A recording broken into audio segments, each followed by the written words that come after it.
Boa tarde a todos.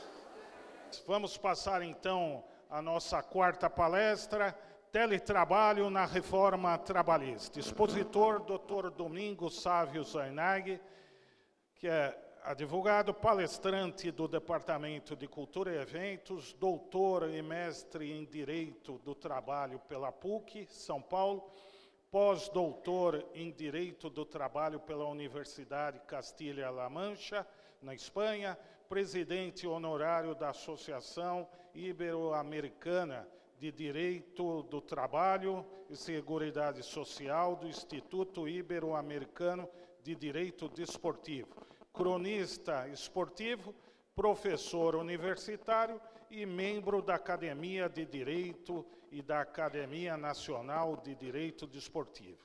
E já registro que logo mais teremos o lançamento de um livro do professor Zarnag, que é a sua vida no Corinthians, é isso? Como corintiano. Vamos fazer o lançamento, se Deus quiser, na OAB, registrando a sua vida corintiana. O senhor, que nós sabemos que é um fervoroso corintiano, fundador de torcida do Corinthians, seja bem-vindo, o senhor está com a palavra e muito nos honra a sua presença aqui. Muito obrigado, meu querido amigo Humberto, meu chefe da Comissão de Cultura e Eventos. Muito boa tarde a todos, a todas, meus amigos, meus colegas advogados, advogadas. Sempre bom estar entre os colegas. Eu fiquei muito feliz quando o Humberto me convidou para participar desse evento, né? Quero saudar as conselheiras Rosana, conselheira Lúcia, não é isso? Lúcia, o Renê, e os meus amigos, o Sérgio Soeiro, que há muito tempo que eu não via, o César, também um amigo de longa data, onde conversamos, ele que me fez vir de terno e gravata, porque eu vinha de bermuda. O conselheiro Eli, meu querido amigo Eli, que falou pela manhã, ele fala comigo, não, lá é um lugar rural, vai mais tranquilo. Aí eu tomei uma dura dele pelo WhatsApp, é para ir de terno. E eu, como sou soldado raso, cumpro ordens. Romeu, querido, que eu quase fiz parte da sua banca de doutorado. De doutorado eu era suplente, né? Que uma pena, porque eu adoro participar de exames. Eu não sei qual foi o problema. Não, eu até sou bem tranquilo, mas é que a gente aprende muito. Eu acho que falei de todos aqui, se eu esqueci alguém, não esqueci ninguém, né? Esqueci? Doutora Liliane, que está aqui, eu marquei, Liliane Gazola, a senhora, né? Então todos estão saudados, uma pessoa de todos vocês, saúdo todo o público. Bom, gente, falar sobre a reforma trabalhista, quando o Humberto me ligou, ele falou, você poderia falar sobre esse assunto? Eu falei, naquele exato momento eu estou tentando escrever um livro comentando essas reformas. Até anteontem eu fiquei sabendo que o Ministério do Trabalho tinha nomeado uma comissão para escrever um novo Código do Trabalho. Eu falei, não é possível.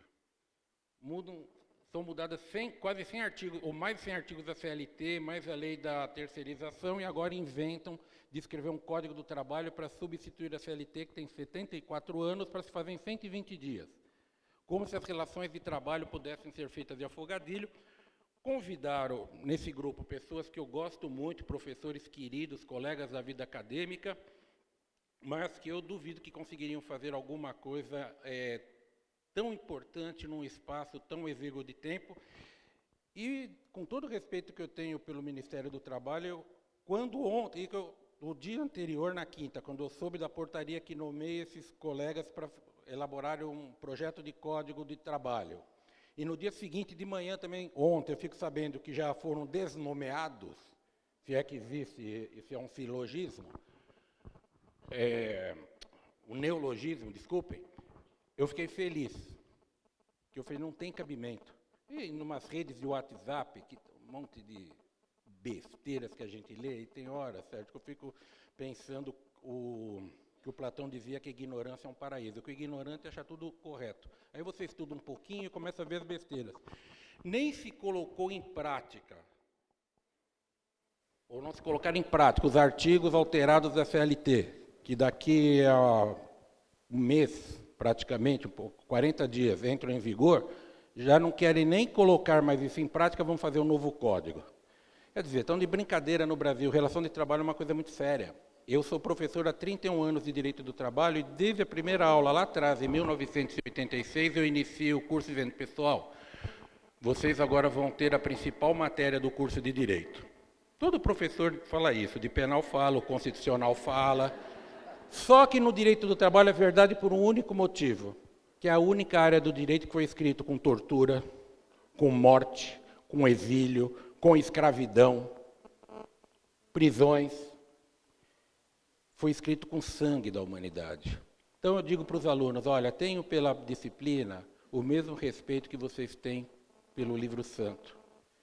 Não precisa ter pelo professor, mas pela disciplina sim. Esse negócio é muito sério, não se brinca com relações de trabalho. Mas vamos lá, eu vou tentar me ater só ao que eu fui convidado aqui. Teletrabalho. Teletrabalho é, de baixo, é um tema que caiu no meu colo há mais de 15 anos, uma ação que surgiu no escritório quando nem se falava em teletrabalho. Recebo um cidadão que trabalhava no Unibanco, para vocês terem ideia de quanto tempo faz isso, que ele trabalhava como gerente e no final do dia, ele, da sua casa, ele não trabalhava no banco, ele ficava visitando empresas e no final do dia ele acessava a internet e mandava os relatórios das visitas, as aberturas de conta. E eu entrei com a ação pedindo horas extras em razão desse serviço. E pedi no processo para que o banco, o banco juntasse documentos para se comprovasse o horário que ele recebia essas informações. E eu lembro que o juiz, ele falou, mas doutor, isso não tem como fazer, o senhor está inventando um negócio aqui, isso não tem como controlar o horário. Infelizmente, o banco fez uma proposta financeira boa para o acordo, e como eu tinha 30% ali, eu aceitei e deixei para estudar isso depois. Porque a minha vontade era para ver no que iria dar essa história. Mas aí eu tenho um conceito que eu criei há alguns anos sobre teletrabalho, que é esse que vocês estão vendo ali na tela, né? Qualquer trabalho efetuado em lugar longe dos escritórios ou das empresas, o trabalhador não mantém um contato pessoal com os colegas, mas pode se comunicar com eles ou com o empregador por meio das novas tecnologias. Esses slides eu só adaptei para o nosso bate-papo de hoje, porque eu venho falando sobre esse assunto há muito tempo. Eu escrevi esta semana um artigo para uma revista do Instituto Brasileiro de Direito Social Cesarino Júnior. Aliás, Cesarino Júnior foi... Se o Getúlio foi, em termos de legislação, o pai do direito do trabalho, o professor Cesarino foi o pai acadêmico que criou a disciplina lá na USP, sistematizou o direito do trabalho no Brasil. E eu escrevi sobre esse tema e eu discorro sobre a lei portuguesa, que Portugal já estuda o teletrabalho há muito tempo. Aliás, há alguns anos eu fiz um contrato de teletrabalho para empregados de uma empresa minha cliente com base no Código de Portugal. Até foi engraçado, Sérgio, que um aluno falou para mim, eu dava aula num curso de especialização, professor, você é maluco, pega a lei de outro país, isso pode? Eu falei, pode, veja o artigo 8º da CLT, que diz que o direito comparado, havendo lacuna na lei, a gente pode usar. E Portugal é muito avançado, mas como aqui não é uma atividade acadêmica, um pouco mais técnica, eu quero passar para vocês sobre essa história do teletrabalho. Requisitos para o teletrabalho. Cito alguns aí. O lugar de execução das tarefas fora do âmbito da empresa. É uma forma de trabalho, eu vou falar daqui a pouco, em domicílio, quando o empregado trabalha em sua residência. Só que o teletrabalho ele não se dá apenas na residência do empregado. Ele pode se dar, eu vou falar daqui a pouco, em escritórios que não estão na sede da empresa. Utiliza-se de tecnologia informática ou de telecomunicações. São os meios telemáticos de troca ou de envio de mensagens pela rede mundial de computadores. e o trabalhador agregue um valor mediante o uso intensivo desses aparelhos. Então, isso é o teletrabalho. O sujeito trabalha fora da empresa,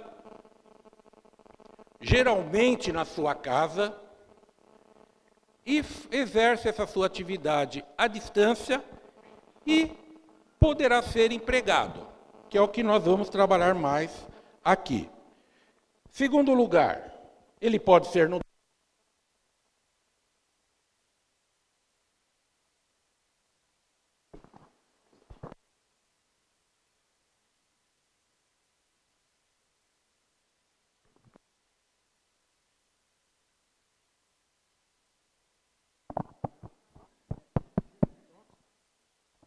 Então vamos lá.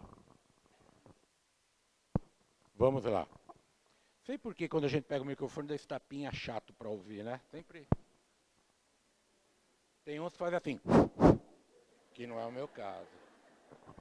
Não é o meu caso, isso é o Sérgio que fez isso. Bom, pode ser em centros de trabalho, que é muito comum no Brasil. A gente até que não tem tanto disso. Fora do Brasil é comum.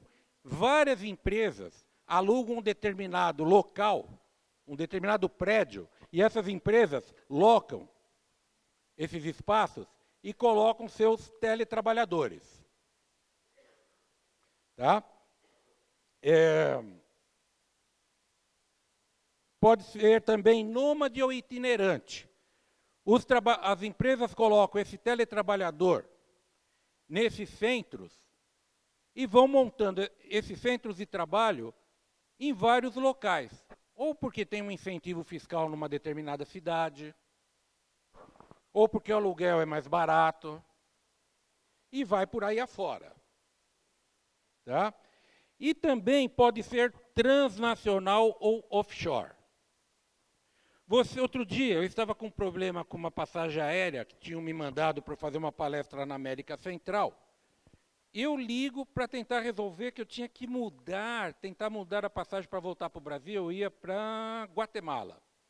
E para não atazanar o pessoal do Congresso, que eu sou, como foi o caso aqui, né? Eu tenho outro compromisso, numa outra cidade, que não São Paulo, agora no fim da tarde, eu falei para a Ordem que eu viria com o meu carro, se não desse para vir com o carro da Ordem, porque eu tenho que ir num outro lugar. Então eu falei, não vou criar confusão, faço a minha parte. E com essa história da Guatemala foi a mesma coisa, eu ligo. E tal, quer falar em português, diz que 1, em espanhol 2, em inglês, eu toquei e comecei a resolver. No final da resolução, o rapaz era muito simpático, eu falei, nossa, você é de onde? Ele falou, sou aqui do Panamá. Estava no trabalho no Panamá, foi gozado, eu sou aqui de São Paulo.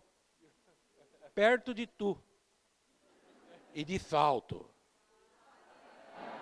Não Salto de Tu. Não vou nem contar que outro dia eu fiz uma audiência para um cliente de Salto de Tu. Falei, nossa, fazia tempo que eu não via para essa região de Salto de Tu. Quase perdi o cliente. Vou contar o final da conversa que vocês já ouviram. Aí eu falei para o cliente assim, faz tempo que eu não venho para cá. Ele falou, Salto de Tu? Não, senhor. É Salto. E Tu é um bairro que tem aqui perto.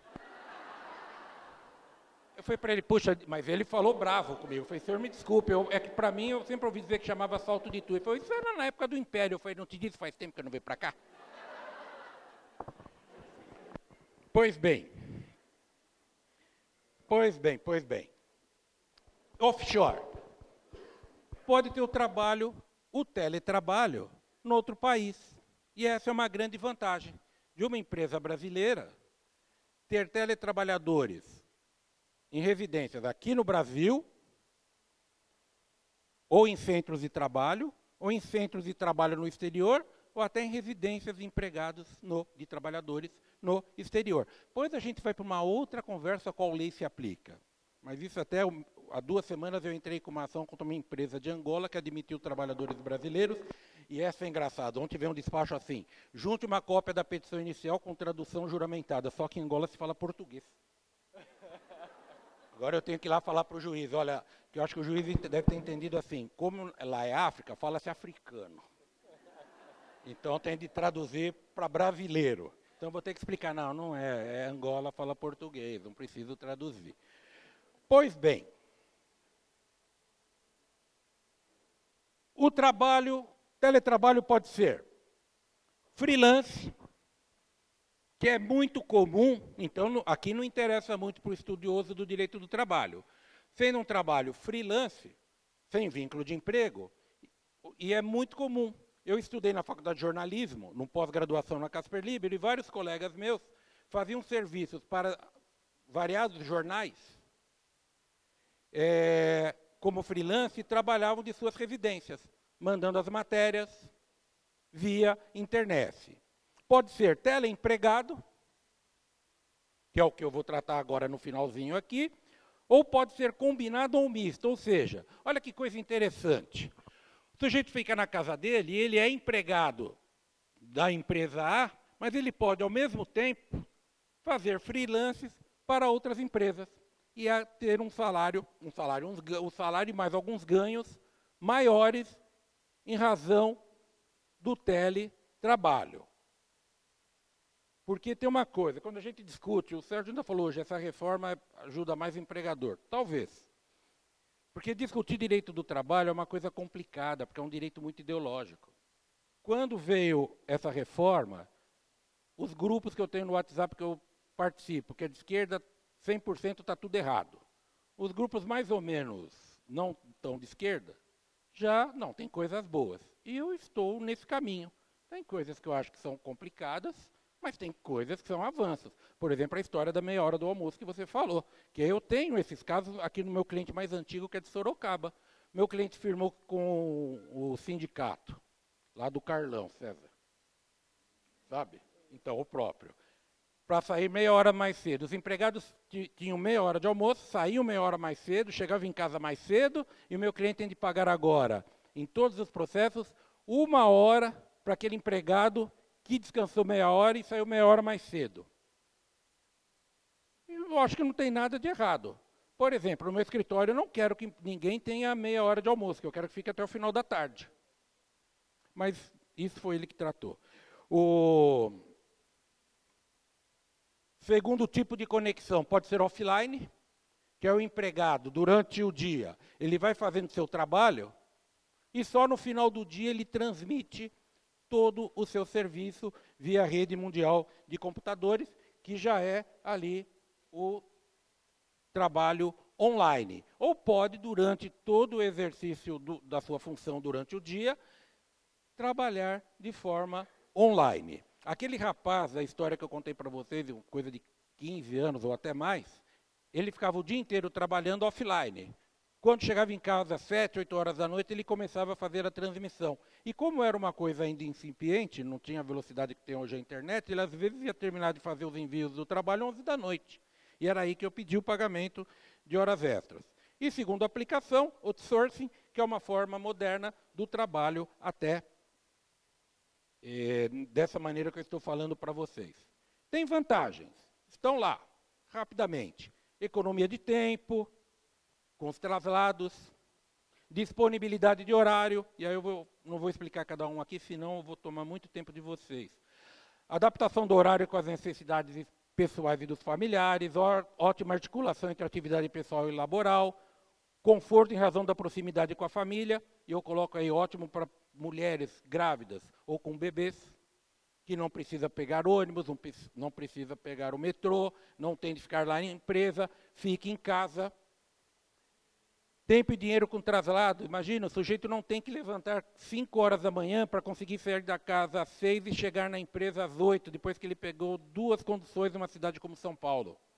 Ele pega um ônibus até a estação do metrô, leva 1 hora, e depois o metrô, ele pega uma linha que leva meia hora, mais uma outra linha meia hora, ainda fazendo a troca de linhas em São Paulo. Que esgota. Não mata. Que eu, quando garoto era estagiário, pegava 2 ônibus para trabalhar, 2 para voltar, estou vivo, né? E apertado. Uma vez eu saí do ônibus, a gravata ficou. Ficou presa. Eu puxei, trouxe 2 passageiros juntos com a gravata.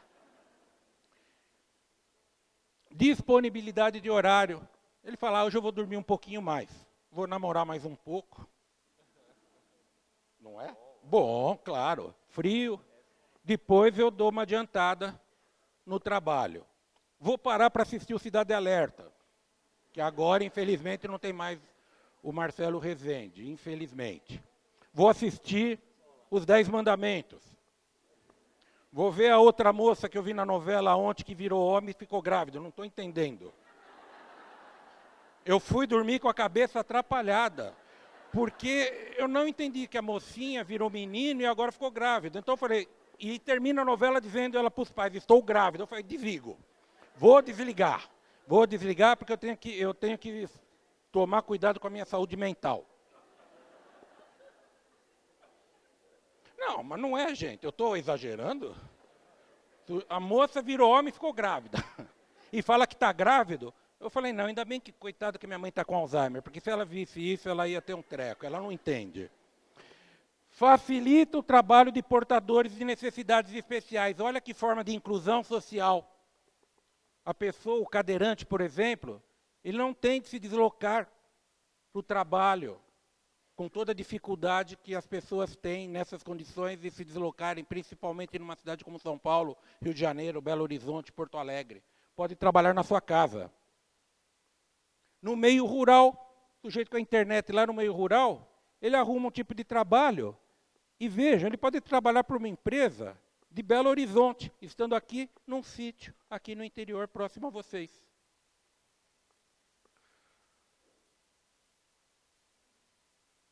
Há uma descentralização e delegação de funções. Fica aquele negócio dentro da empresa, centralizado. Delegam-se funções e o sujeito vai trabalhar na casa dele. Trabalhos especializados.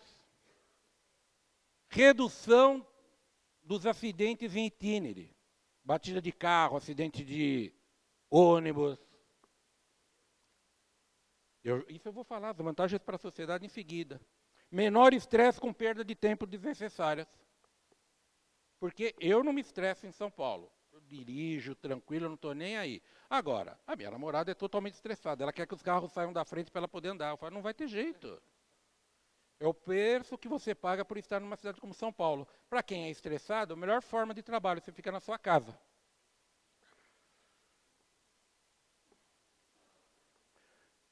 O empregado organiza segundo suas próprias necessidades. Eu estava dizendo, o sujeito tem que levar o filho para a escola, vai buscar o filho na escola, volta, trabalha, para, descansa um pouquinho depois do almoço. Não precisa pensar até em vestimentas, ele acaba trabalhando de calção, com o pijama, e está fazendo o seu trabalho. Se ele muda de residência, ele não precisa trocar de trabalho. Por exemplo, sujeito trabalha em Sorocaba e mora aqui em Itu, está perto.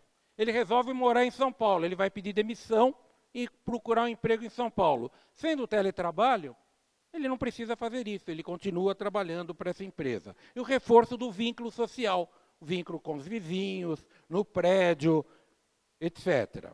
Mas, como tudo na vida, tem desvantagens para o empregado, o isolamento,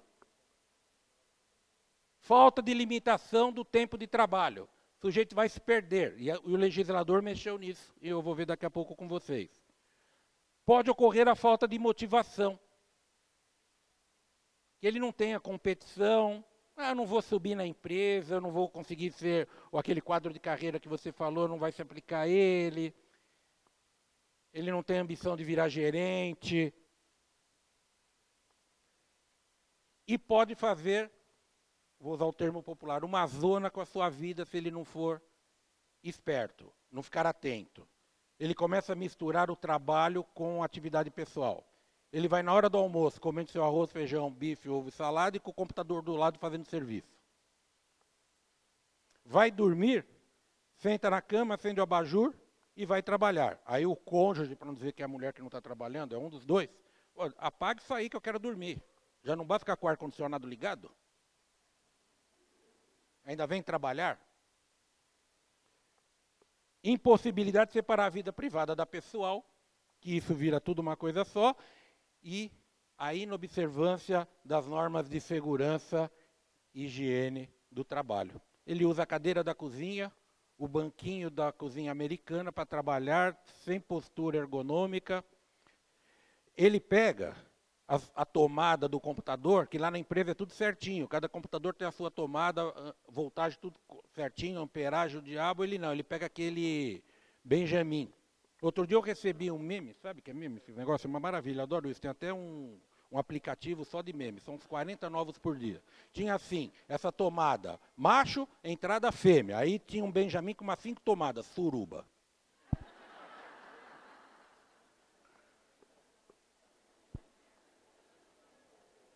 Sensação de não se sentir membro da empresa, porque não convive nela. Trabalha no Bradesco, mas ele não fica no Bradesco. Então ele não se sente um trabalhador do Bradesco. Ele é como ele pode se sentir um marginalizado laboral. Não vai ter uma carreira linear, ou pelo menos é difícil, a história de promoção, de subir na empresa. E aparição e agravamento de efeitos sobre o organismo. Essa síndrome de Tokomocho, que é a fadiga visual, muito tempo no computador, má postura que eu falei para vocês. E aqui uma coisa que o César vai gostar muito, a dificuldade de participação sindical e defesa de direitos. Para o empregador é ótimo. O sujeito não vai pegar aqueles caras do sindicato que vão lá querer fazer reunião no refeitório, para falar, companheiro, é nós. Não é assim? Não, fala aí, pô. Vamos pedir aumento de salário para essa gente. Né? Vamos tomar. Nós precisamos ganhar mais. O patrão está com BMW, vocês estão com o quê?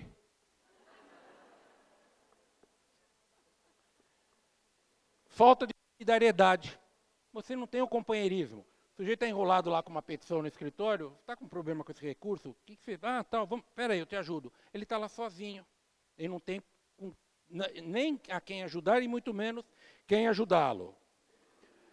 A menor tutela da saúde do trabalhador.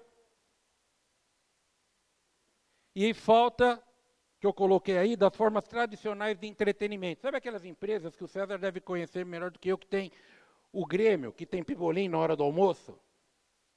Algumas empresas que hoje têm até sofás para o empregado descansar na hora do almoço. Eu sou advogado de hospitais, tem uma sala de repouso para os médicos descansarem, namorarem não, só descansarem nos intervalos.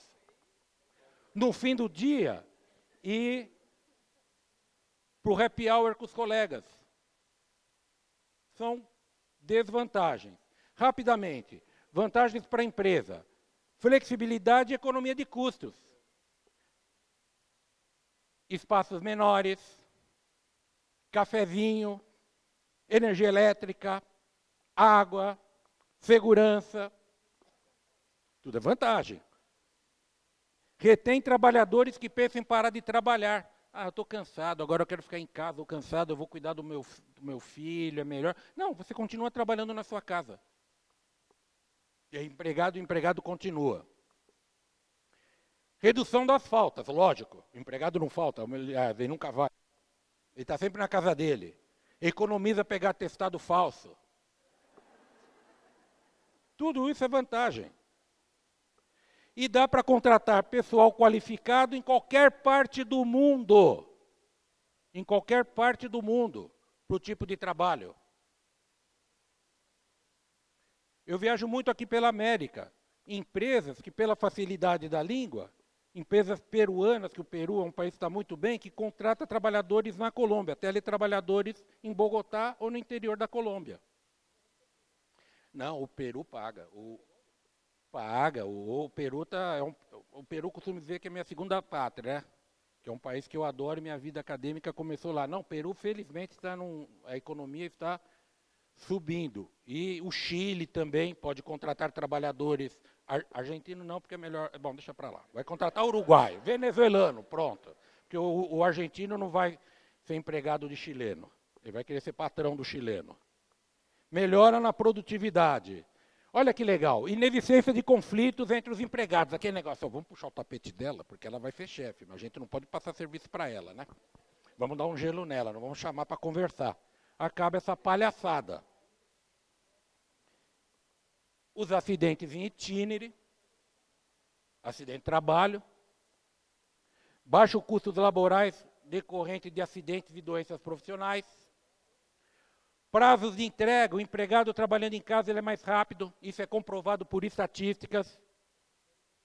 E responsabilidade civil, nexo de responsabilidade civil, por risco, vício de coisas, etc. Por exemplo, imagine assédio moral dentro da empresa. Não tem ninguém assediando o trabalhador. É um risco a menos para esse empregador. Desvantagens. Alto custo dos equipamentos eletrônicos, perda da ideia de propriedade desses equipamentos, uma inércia operativa. O empregador não tem muito o que fazer no sentido de dar ordens a esse empregado. E aí continua, a perda da comunicação direta com o trabalhador.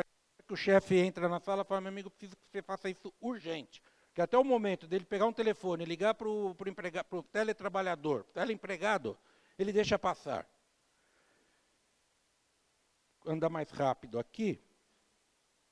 Há uma maior necessidade para se motivar o trabalhador. Como que você vai motivar esse trabalhador se ele não está ali do lado? E o trabalho em equipe que fica prejudicado. Sérgio falava, é até bom para a sociedade. Então está lá, Sérgio, algumas vantagens para a sociedade. É uma excelente forma de luta contra o desemprego, redução de contaminação ambiental, menos carros nas ruas das cidades. A utilização de tecnologia avançada e a elaboração das tarefas. Isso vai fazer também com que se melhore a qualidade dos equipamentos de telemática.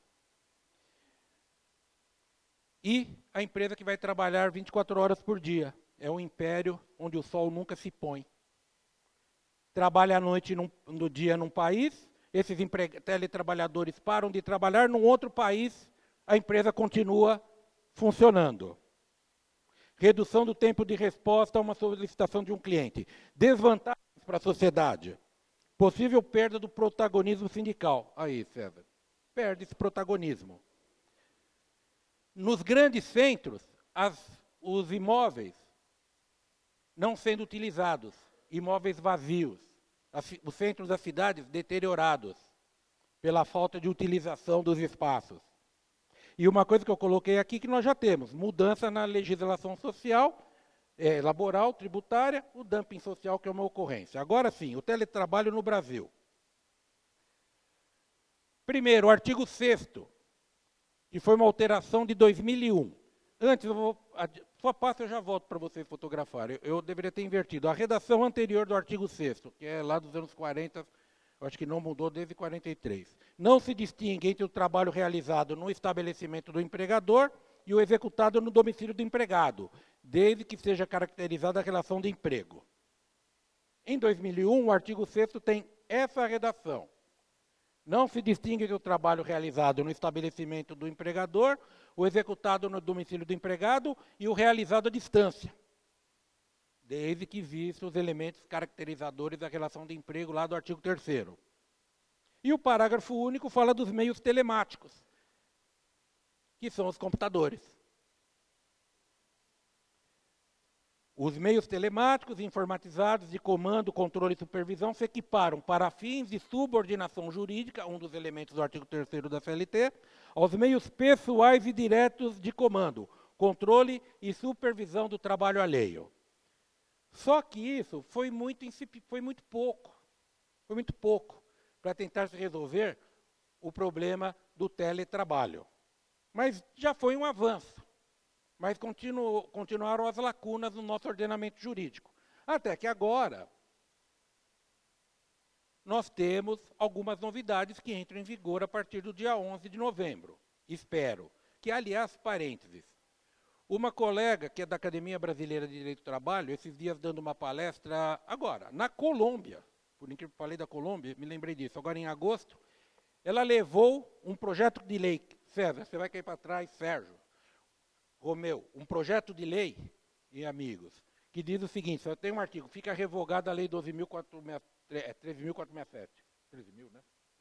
Fica revogada a lei. Tem um projeto que é para revogar a lei, que era, acho que, acaba com a lei, vamos fazer o código. Sério, ela levou, é a esposa do Nelson Manrich, a Joselita.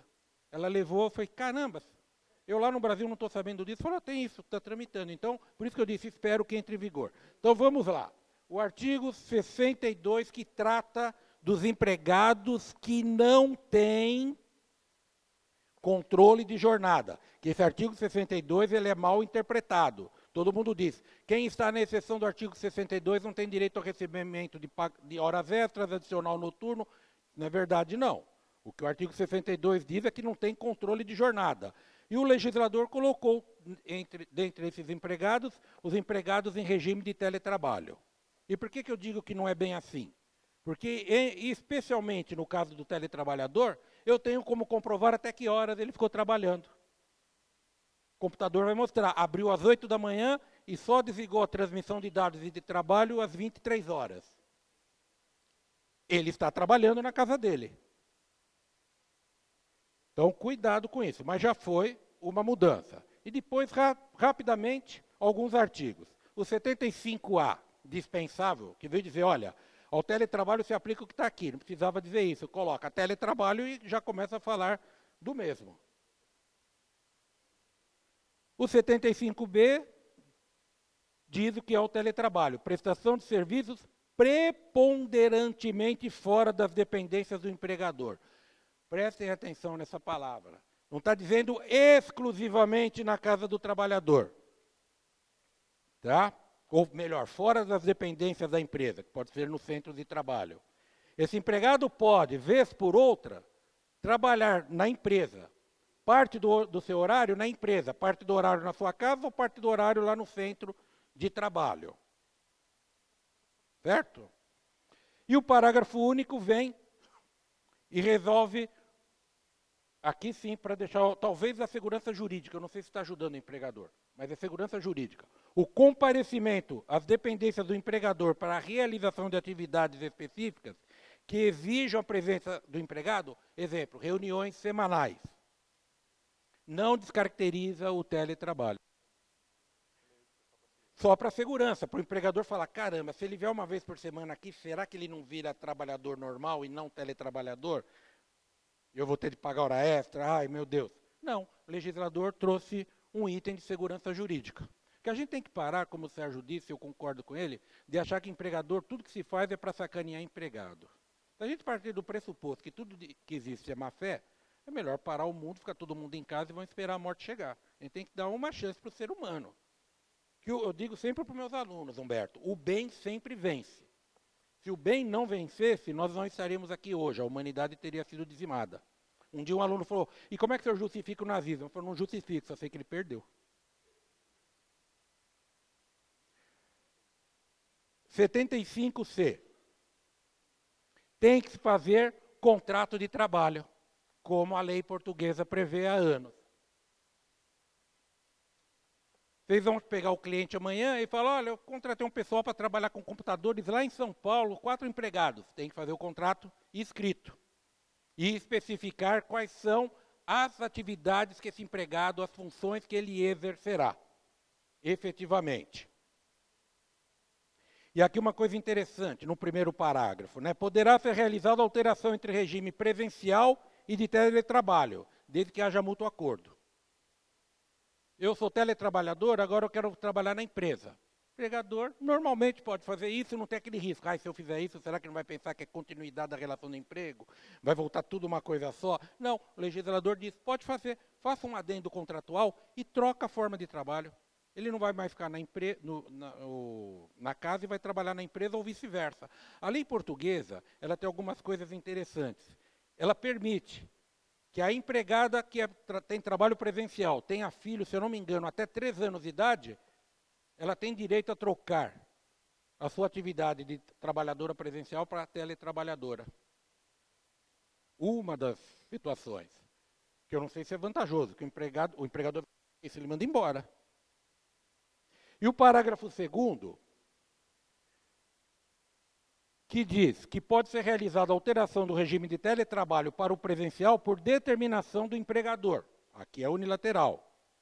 Só que tem que dar um prazo de 15 dias para que o empregado se adapte a essa nova função. Isso vai dar para a gente discutir. Se não vai ser utilizado, aí é como você disse, só o tempo que vai dizer. Se empregadores não vão usar isso para forçar o empregado a pedir dispensa. Mas aí o Sérgio já falou, boa-fé. O artigo 9º, nulo de pleno direito, os atos que tenham por objetivo impedir, fraudar ou desvirtuar a aplicação da lei. Dispensa obstativa, que é o caso. Pensar que está usando isso aqui, o empregador terá de provar, ao meu ver, que ele necessita dessa mudança. Que é um tipo de trabalho, ele pegou um cliente agora que ele precisa desse trabalhador na empresa. E já caminhando para o final, né? A lei diz que quem tem que arcar com a compra dos equipamentos e sua manutenção, não é quem tem. Quem terá de arcar com isso tem de estar no contrato de trabalho de forma clara, de forma expressa, portanto escrito. O empregado utilizará seus computadores. A empresa dará uma ajuda de custo de 50% do valor do computador quando ele comprar um novo. Todos os computadores serão fornecidos pela empresa. O empregado não poderá usar esses computadores em atividades pessoais, que esse é um risco que eu passei rapidamente que a empresa pode ter, do empregado ficar usando o computador para serviços pessoais. Porque lá na empresa, a empresa tem antivírus potentes.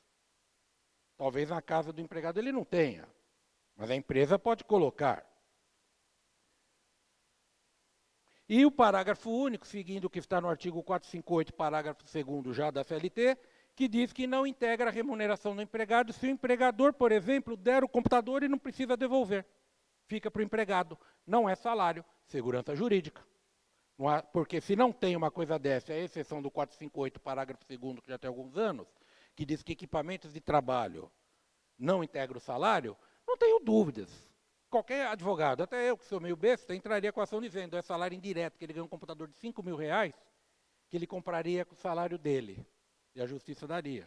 Como era no passado, por exemplo, cliente meu falava, eu quero pagar a faculdade do meu empregado. Eu falei, não paga a mensalidade, sabe por quê? Isso é salário, vai integrar. Veio o 458, parágrafo 2º, e disse, a empresa que paga salário, paga mensalidade da faculdade, obrigado.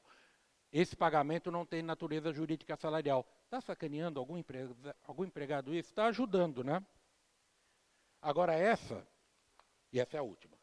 Aqui a gente vai falar rapidamente que é brincadeirinha. O legislador fala, agora vamos fazer uma gozaçãozinha, que a vida também não é tão séria, né?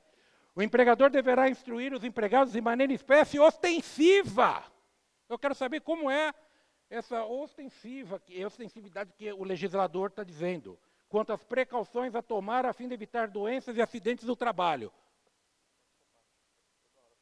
Ele disse uma coisa interessante, pop-up, aparece lá, senta direito, animal. Não é? Tira essa criança do colo, imbecil. Para de dar de mamar agora e trabalha. Esse ostensivo era totalmente dispensável. Pode falar assim, a lei portuguesa fala, programas para ensinar o empregado a tomar cautela, por exemplo, não fazer a suruba de tomadas que eu falei para vocês brincando, para o empregador fornecer, inclusive poltronas próprias, instruir o empregado com palestras para que ele, como diz o artigo 58, é isso, qual que fala, a cada 90 minutos tem direito a 10 de descanso, a CLT 58. 7.4, obrigado, Romeu. 7.4. Fala para ele, olha, você não fica muito tempo no computador, fica 90 minutos, vai tomar uma água, volta, porque é ruim, você pode ter tendinite, tendocinovite, sei lá o quê, vai fazer mal para a sua vista. Bom, enfim, no final o empregado deverá assinar termo de responsabilidade comprometendo-se a seguir as instruções fornecidas pelo empregador. Me engana que eu gosto. Ele assina o documento, e a empresa nunca deu um curso para explicar, um treinamento, como está dizendo o Soeiro aqui do meu lado, e ele não fornece CPI, não fornece nada, ele assinou que ele vai ter cuidado. Só que ele não tem, sofre acidente. Trabalha em horas extras. Ou então, vai me dizer, o empregador faz ele assinar esse documento e fala para ele, cara, eu preciso até 6 horas da tarde que você termine esse trabalho. Ele vai trabalhar direto, sem ir ao banheiro, sem tomar água, sem almoçar. Não vai ter fadiga? Não vai sofrer um estresse? Era isso, pessoal. Desculpe se eu me alonguei muito, mas é que o tema, primeiro, ele é interessante e vocês deram, acho que o azar que o Humberto me chamou para um tema que eu venho há muito tempo e que eu gosto muito. Aqui vocês têm o meu site, meus contatos. Precisarem de algo, tem aí as minhas formas telemáticas de me encontrar. Ali tem meu telefone, só não liguem a cobrar. Muito obrigado.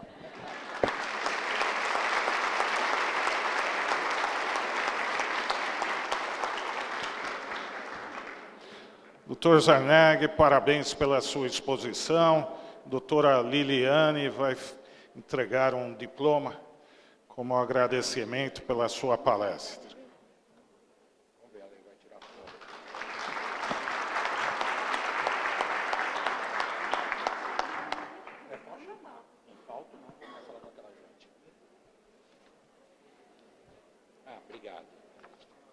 Senhores, vamos avizinhando aqui ao término do nosso evento.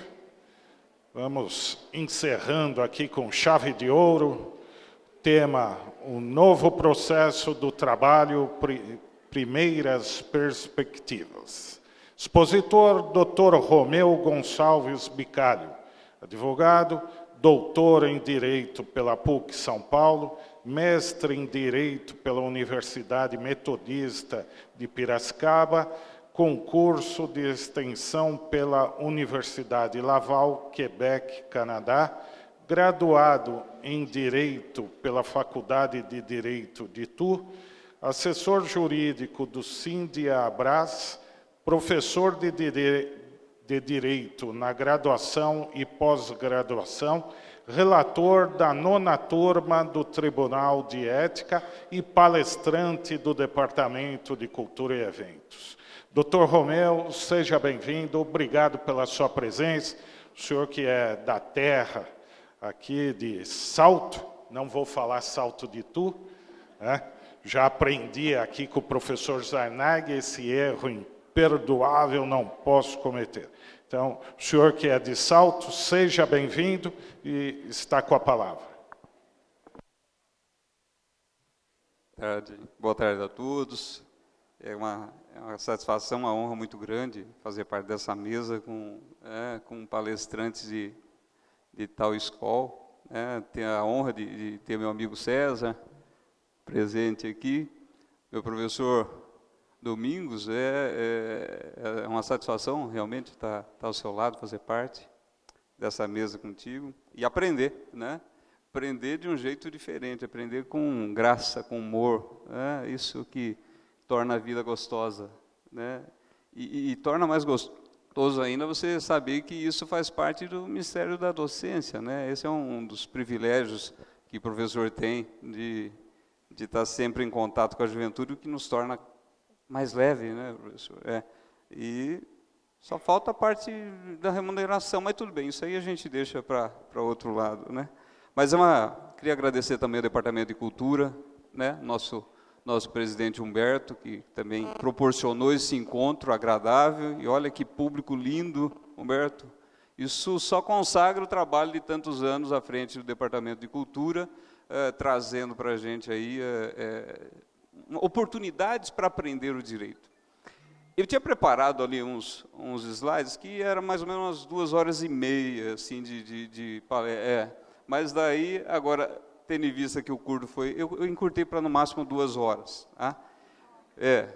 Brincadeira, gente. Vou fazer uma exposição rápida, até porque corre o risco de eu falar e daqui um pouquinho, semana que vem, ser aprovado o projeto que revoga toda a reforma trabalhista. Daí nós voltamos aqui para rediscutir a matéria. Eu espero que isso não aconteça, mas é real, né? O risco, a gente brinca tudo, mas Brasil é Brasil, né? Eu só trouxe aqui uns dados, só para a gente analisar junto, porque eu não sei o que vocês têm feito como eu tenho feito. Eu tenho entrado no YouTube para ver se eu acho aulas sobre a reforma trabalhista, para aprender também, né? Antes de me falar para vocês, deixa eu aprender um pouquinho e tal. E, gente, a gente só encontra lá aquelas aulas com professores renomados, mas, assim, aquela aula, aquela pegada ideológica, né? Uma análise de bom ou mal, uma análise moral sobre a reforma. isso é um problema no Brasil, porque o jurista ele passou a ser tudo, né? Ele é sociólogo, ele é psicólogo, ele é tudo, né? Ele é político, ele faz críticas políticas, isso é legal. Só que a hora que você tem uma determinada legislação que foi aprovada, mas foi aprovada no momento em que parece que a legitimidade do legislador não está assim tão legal. Tá, quando nesse país que reformas radicais ou reformas assim mais contundentes foram aprovadas num clima de paz? Nunca. É isso, as grandes reformas sempre ocorreram em momentos de crises, e especialmente de crises econômicas, né? De crise econômica, que é o que aconteceu. Agora, você escutar juízes, por exemplo, que vão a público e falam, viu, não vou aplicar a lei, é só no Brasil isso, que juiz vai a público e diz, não vou aplicar a lei. Né? Como assim? Então o senhor não pode, o cidadão comum vai fazer o quê? Não vou aplicar a lei também? Quer dizer, que absurdo que nós vivemos, né? Então, feito esse pequeno introito, né, só para a gente deixar, vamos falar aqui como se essa lei fosse venha efetivamente a ser aplicada. E é isso que eu espero, porque você tem uma reforma como essa, né, com todas as críticas, mas foi aprovada. Depois vier o judiciário trabalhista e fala, olha, o acordo de compensação que o patrão fez com o empregado não tem validade, portanto, pague-se as horas extras de 5 anos atrás com um adicional de 50%. Loucura. E é o que a gente tem visto ultimamente, como a Justiça do Trabalho tem se portado, né? Até então, com alguma pegada hermenêutica. Princípio da proteção, não existe previsão legal para compensação individual, legal, agora tem. Agora o juiz deixar, Hamilton, de aplicar um dispositivo de lei onde o empregador negociou diretamente com o empregado, isso é de uma temeridade enorme. O mais temerário ainda é o juiz ir a público e afirmar, juízes irem a público, desembargadores, ministros irem a público e fazerem essa declaração. Mas vamos lá. Então, eu fiz aqui, só trouxe alguns dados que saiu recentemente do CNJ sobre o nosso Poder Judiciário. É rapidinho, mas é só para a gente pensar com base em dados, porque é fácil criticar dar opinião, né? Agora, ter realmente uma ideia formada com base em dados, talvez seja mais legal da gente pensar. Eu trouxe ali, o ano passado, o Poder Judiciário gastou 80 milhões de ações. Encerrou 2016 com 80 milhões, 79,7 milhões de ações em trâmites no Brasil. Das quais, 79% na Justiça Estadual, incluindo os juizados especiais, e da Justiça do Trabalho, 6,8%. Reclamações trabalhistas respondem por 6,87% das ações no Brasil. Em 2016, foram ajuizadas 29 milhões de ações novas, das quais, na Justiça do Trabalho, 4,2 milhões de novas ações trabalhistas, segundo o CNJ. Segundo o levantamento do TST, seria de 3,7 milhões de ações. Coloquei bilhões ali, está errado. Isso foi um levantamento, saiu recentemente, o TST já havia feito, o CNJ fez também. Processos, a cada 100 mil habitantes, né, nós temos aí o ajuizamento de ações de pelo menos 13% cada comunidade de 100 mil habitantes, pelo menos 13% ajuizam anualmente ações.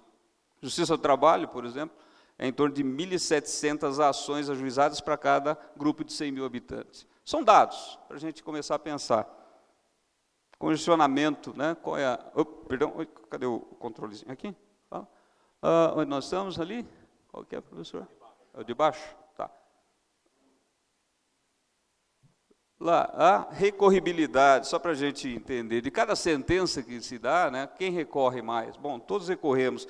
Geral, só 12,7% recorre, em média, recorre de sentença de primeiro grau. Na Justiça do Trabalho, esse índice vai para 44,8%, ou seja, enquanto no resto do Poder Judiciário, só em torno de 10%, 12%, na Justiça Estadual, só 6% recorre e efetivamente interpõe apelação. Na Justiça do Trabalho, esse índice vai para 44,8% de recorribilidade. Tem alguma coisa errada. Só para a gente ir pensando, o que está, né? Em segundo grau, mais de 50% dos acordos são recorríveis, ou são recorridos. Se vão ser providos ou não, mas eu estou dizendo, se interpõe recurso. Estou indo lá. Conciliação, Justiça Estadual. Só 14,8%, né, fazem acordo na fase de conhecimento e 4% na fase de execução. Justiça do Trabalho, 39,7% fazem acordo na fase de conhecimento. Nesse ponto, a Justiça do Trabalho está bem acima da média. Né? E 6% na fase de execução, que é o grande problema, né, de todos os processos. Só para vocês terem ideia, isso é geral, 70% dos processos na fase de execução não são resolvidos. E isso em todos os níveis da Justiça Estadual, né? Lá na Justiça do Trabalho ele cai um pouquinho, mas mesmo assim se mantém aí em torno de 57% as ações não são resolvidas. Custos, só para a gente encerrar aqui, despesa, o judiciário custa para a gente 84 bilhões de reais por ano, dos quais 79%, né, é para a Justiça Comum, para a Justiça do Trabalho 6,8%, 17 bilhões de reais é o custo da Justiça do Trabalho. E ali, deixa eu ver aqui, o meu está diferente aqui, né? Qual é o valor do custo por brasileiro de cada processo que a gente paga? Brasileiro, não é por maior, não, nasceu hoje está devendo o valor, no caso trabalhista, de, cadê onde que está ali? Consigo, perdoe. Vamos lá? O valor de um processo trabalhista, R$ 411,86 por brasileiro. A Justiça do Trabalho, cada processo custa para cada cidadão brasileiro R$ 82,72. No civil, é R$ 233,42 na Justiça Estadual. Quanto custa cada processo trabalhista? Vamos lá? Tem ali? Ou está embaixo? R$ 4.742 é o valor que custa cada processo trabalhista por ano, né, para a gente, né, por ano. Quanto se pagou para cada, né, no total, que se entregou de o bem da vida, como diria que eu venda, né, da Justiça do Trabalho para o cidadão, para o autor da ação? 24 bilhões de reais foi a arrecadação. Gastou-se, vamos lá, algumas conclusões, só para a gente pensar junto. Gastou-se 13,6 bilhões de reais, 17 menos 3,4 que a Justiça do Trabalho consegue arrecadar a título de custo, então gastamos 13,6. Entregou-se para os trabalhadores, a maioria são autores, trabalhadores, 24 bilhões. Isso significa que mais ou menos aí, né, nós entregamos em média, dividido esse valor por 3,7 milhões de ações, R$ 6.500 para cada trabalhador. Lógico que tem mais, mas é uma média. Gastamos 4.742. Né? Só para a gente ter uma noção de como que anda o nosso... Isso só tem aumentado os gráficos. Né? Então, só para a gente... Nós entregamos uma média de 6.500 e para fazer isso, nós gastamos R$ 4.740. Tem alguma coisa errada? É só para a gente pensar, por quê? Porque o Brasil é o único país que tem essa enormidade de ações. Algumas estatísticas, o professor da USP, o doutor Fábio, o professor Domingos, não sei se você conhece ele, ele fez uma pesquisa, segundo o Brasil teria somando mais ações do que o resto do mundo. Ele fez algumas pesquisas lá em alguns países, né, não são, mas realmente não tem nenhum país que se iguale ao Brasil em número de ações. O Brasil tem em torno de, César, 17 mil sindicatos, se eu não me engano, 17, 18 mil, César, é isso, né? E o sistema aqui é unissindical. Quer dizer, tem alguma coisa errada? É isso mesmo, 17, 18 mil. Tem alguma coisa errada. Aqui é unissindical e nós temos 17 mil sindicatos. Você vai para países, seja lá, pega a Alemanha, 80 milhões, né? Tem 20, 30 sindicatos. 20, 30 sindicatos. Sistema diferente, totalmente, mas nada se aproxima. Então, é um momento de se pensar. Não tem como a gente negar que existe alguma coisa errada, que precisa ser corrigido. E aí, se postergou por 30 anos uma correção. Né? A legislação trabalhista ela é imexível durante 30 anos pós-constituinte. E chega um momento de crise, e aí, a toque de caixa, isso é verdade, se aprovou essa reforma trabalhista, mas é o que temos. É o que temos e é o que a gente vai ter que trabalhar. Como advogados, eu posso analisar do aspecto moral, como bom ou como ruim, dependendo de quem é meu cliente. Do lado do empregado, bom, eu posso analisar que foi uma reforma péssima para o empregado, exige dele, na parte processual, um comportamento diferenciado. Se for para o lado do empregador, opa, para aí. Então, fazer essa análise moral da legislação, me parece que não é muito apropriada, pelo menos não para nós como advogados. A gente vai ter que aprender qual é a regra do jogo, Beth, e tocar o barco daqui para frente. E foi isso que eu estruturei um pouquinho ali, e vamos ver se a gente bate de forma bem rápida um papo, para depois abrir para as perguntas. Como que a gente faz hoje a petição inicial? O cliente chega, eu me vejo há 20 anos atrás, juizando minha primeira ação trabalhista. Humberto, eu era conhecido ali na grande capital de Salto, da qual Itu, professor Domingos, aqui, era conhecido como o advogado das domésticas. Por quê? Elas chegavam, quanto tempo você trabalhou lá? Ah, doutor, trabalho lá uma vez a cada 15 dias. Uma vez a cada 15 dias. Quanto tempo? 5 anos. Ah, é doméstica.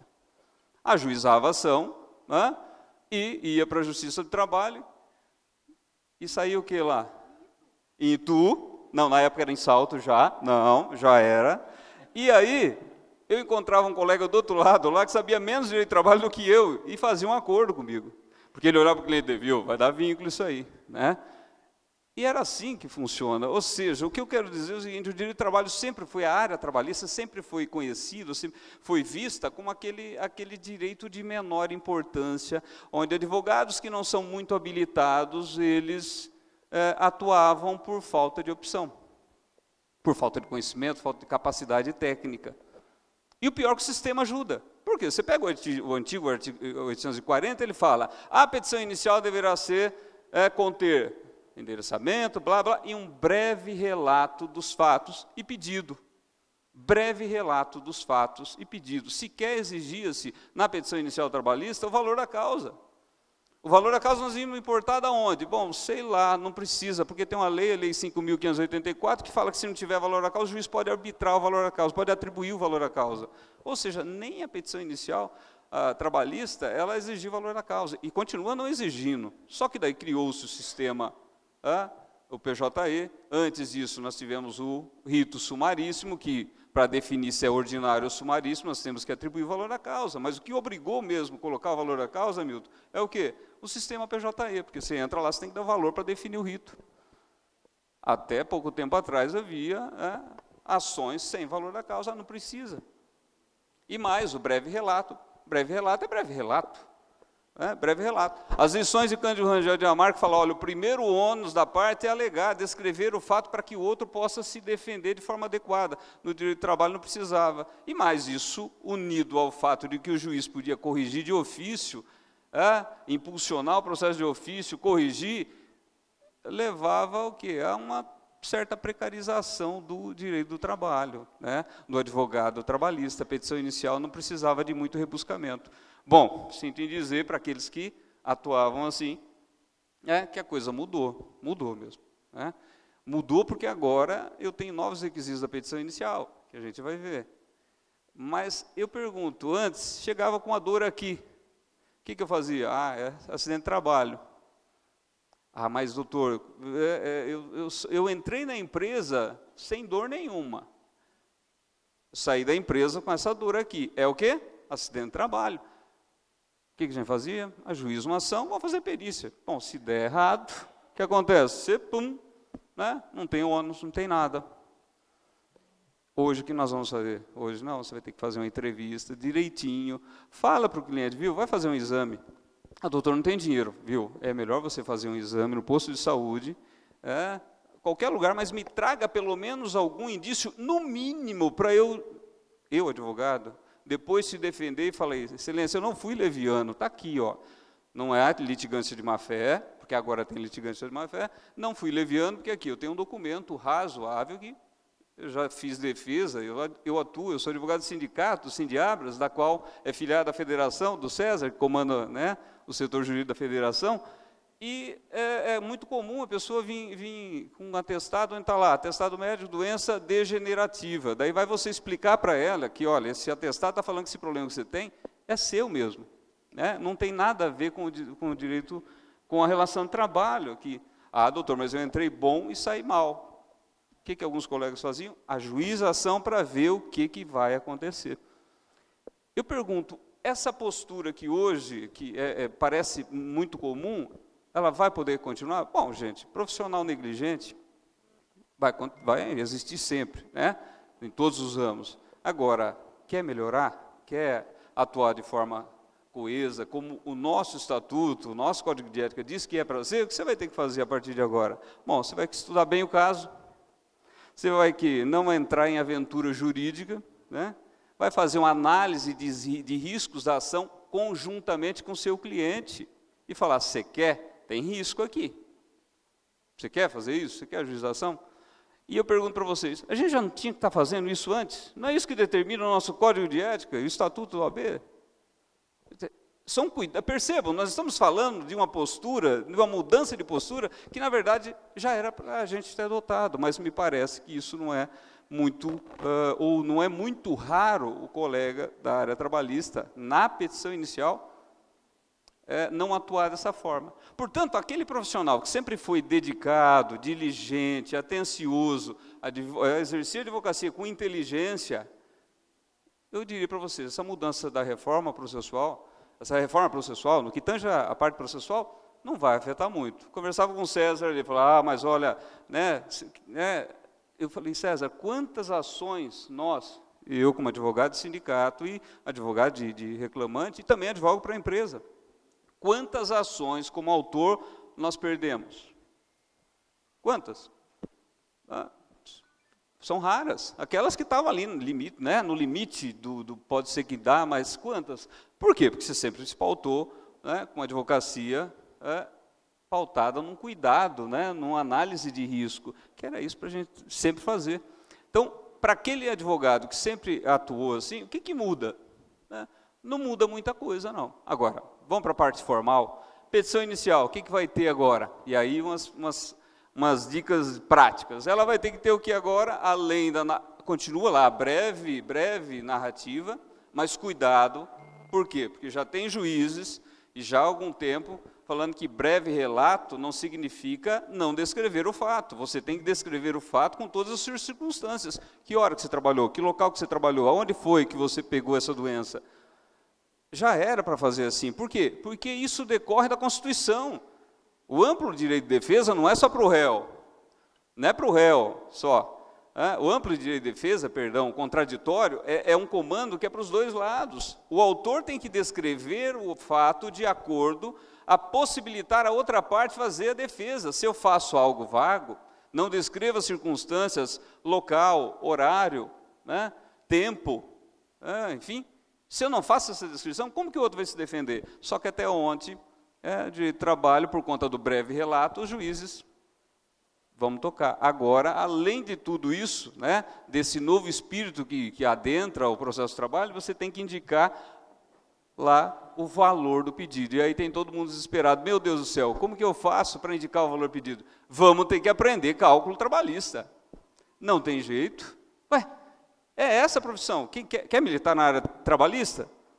Quando a gente entra com ação contra banco, pedindo revisão contratual, o que você faz? Você manda para o contador fazer cálculo. É isso. Mas viu, fica caro. Tá bom, aprenda, vai fazer cálculo. A gente gosta de cálculo? Não. Só na hora de fazer a conta dos honorários, mas viu, agora vamos ter que aprender a fazer cálculo trabalhista. Legal. Preciso fazer, eu só tenho o último salário. Mentira, gente. A gente tem na carteira de trabalho as anotações, a evolução salarial. Mas esse não tem, manda ele anotar. O patrão não quis anotar. Tá bom, faça o cálculo trabalhista com base no último salário e diga na sua petição inicial que os valores apresentados se deu por conta da recusa da empresa de fornecer o valor da evolução salarial dele. Portanto, aquilo é só para fins de definição de rito processual. A procedência em procedência pedido vai se dar não por conta do valor, a não ser questão de dano moral, mas horas extras, vai ser por conta do número de horas extras que você está pedindo e ganhou. Hamilton, pedi 2 horas extras. Julgo procedente a ação para condenar a empresa a pagar 2 horas extras. A ação é procedente ou parcialmente improcedente? É procedente, cujo valor será liquidado em fase de liquidação. Não vai mudar nada, até porque, vocês podem perceber, os honorários nossos, amém, aleluia, que vieram, né? Eles serão calculados com base no valor da sentença de liquidação. Então, o próprio código, né, a própria alteração já traz um link para as fases da liquidação. Então, percebo, mas eu vou ter que calcular e não vou poder fazer aquele cálculo esdrúxulo. Boto lá o valor de R$200 mil, sendo que qualquer cálculo razoável daria R$10 mil. Mas por que eu faço isso, professor Domingos? Para assustar a parte contrária, daí ela vem e faz um acordo por R$10 mil. Convenhamos, isso nunca foi correto de se fazer. Tem um ponto que eu acho que é interessante, que é a questão da prescrição. O cidadão chega no nosso escritório, 10 anos de horas extras. E aí? Peço os 10 anos ou peço os 5 anos? Peço os 10 anos, parcialmente improcedente, ferrou, sucumbência. Eu tenho uma saidinha para a questão da sucumbência aí que me parece que pode pegar. São ideias, né? Não pode esparramar muito, só entre nós vai ficar. E aí a pergunta é, e aí, peço os 10 anos? Sugiro o seguinte, peça o valor, né? O valor que você calcula, né, para os 10 anos, ressalvando, entretanto, que se a parte contrária alegar a prescrição, desejar, a parte concorda com a prescrição quinquenal, eventualmente alegada. Pronto! Tá, viu? Você se encaixa. É isso que se chama advogar com inteligência. É encontrar a saída num sistema doido que nós vivemos, né? O que você vai fazer? Olha, pedindo 10 anos, dá R$10 mil, excelência. Só que é o seguinte, se a parte contrária invocar, Justiça do Trabalho pode aplicar a prescrição parcial?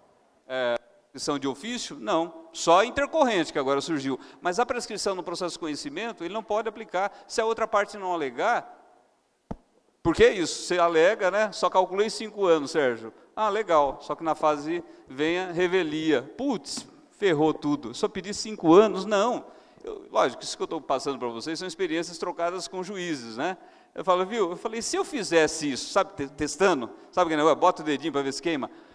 Olha, sabe o que eu não tinha pensado? Se a parte está pedindo, eu vou dar procedência ao pedido dela, já que ela está concordando com a prescrição, não seria improcedência do pedido.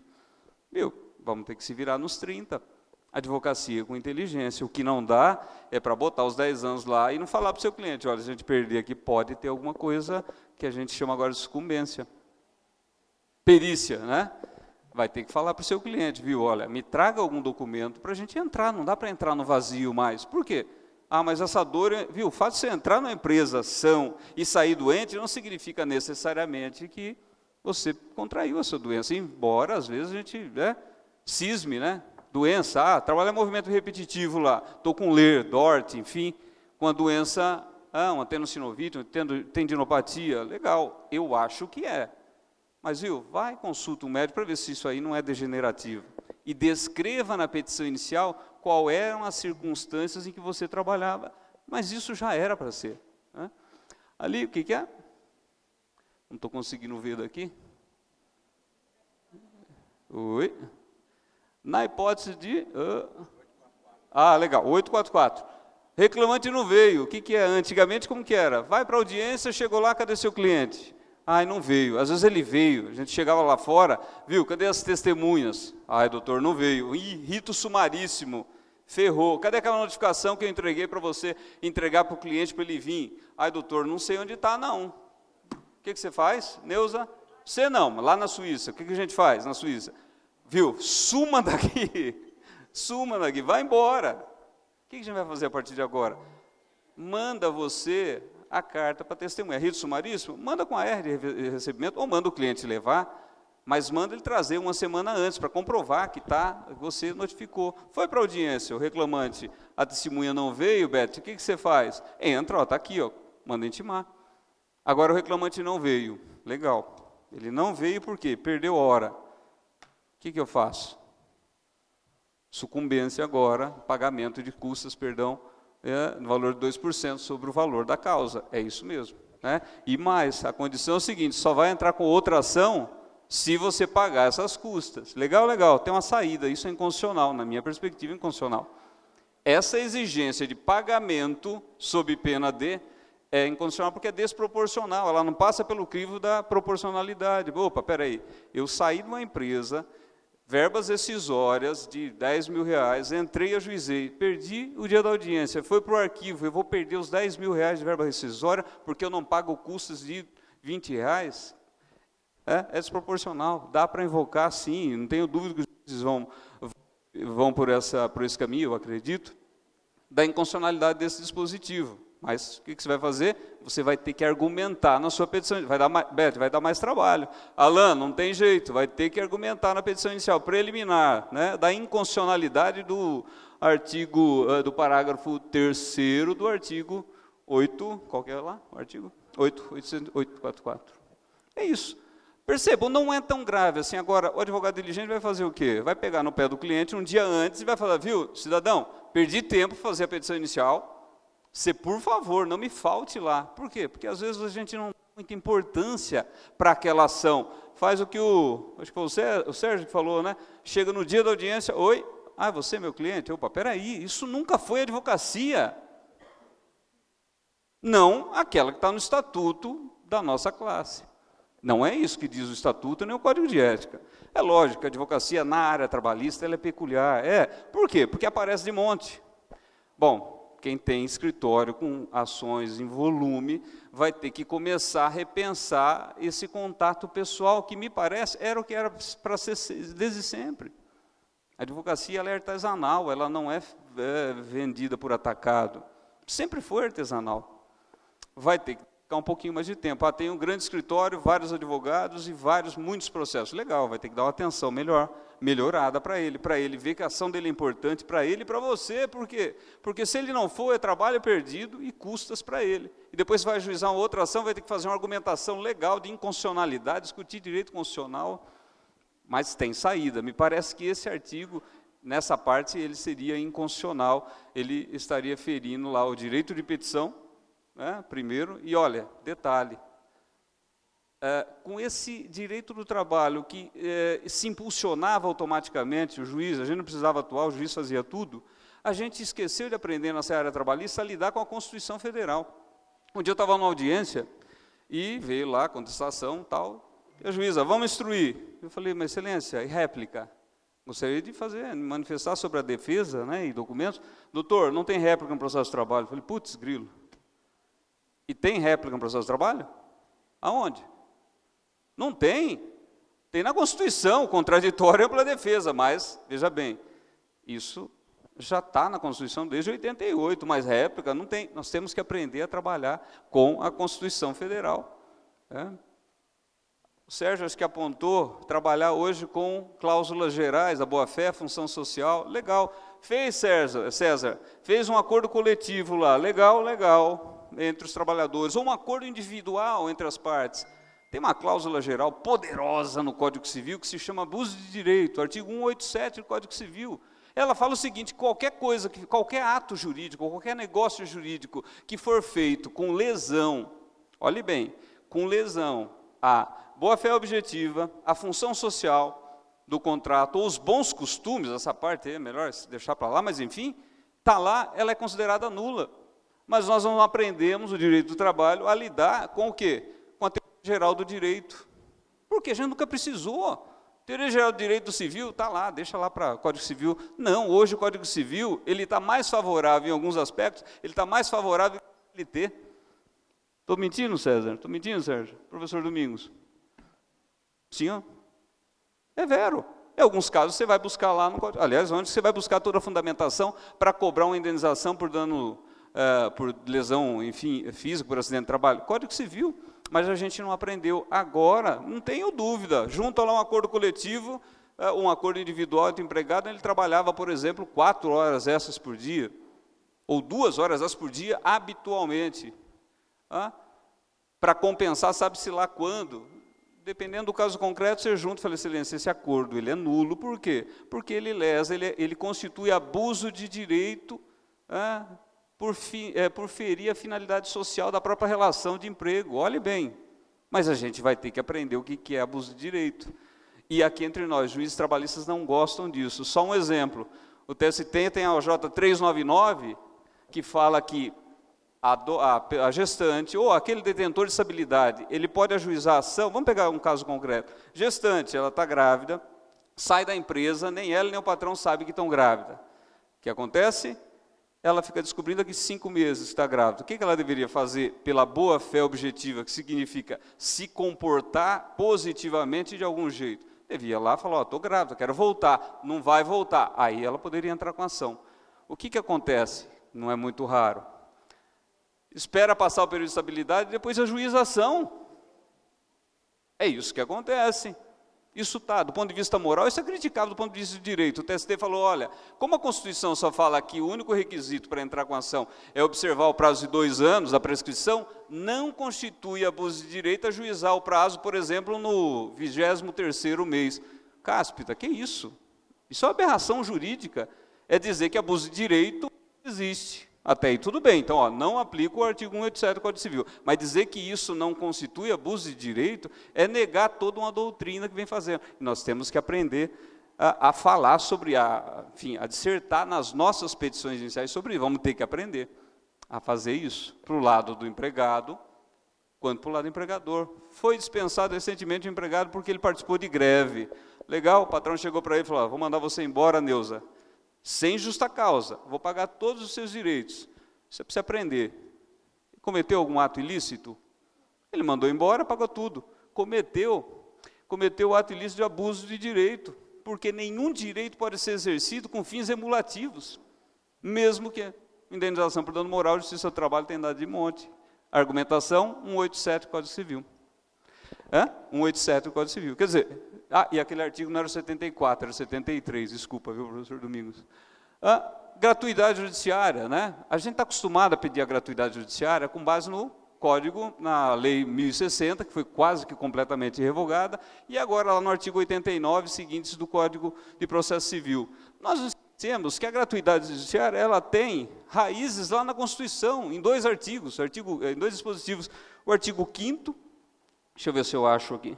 O artigo 5º, inciso, que fala lá do direito de petição.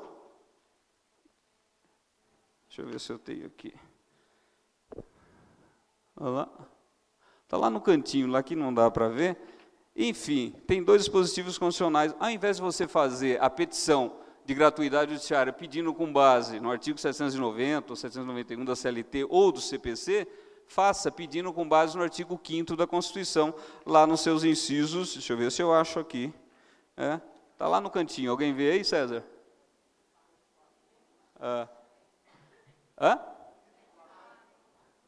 Perfeito.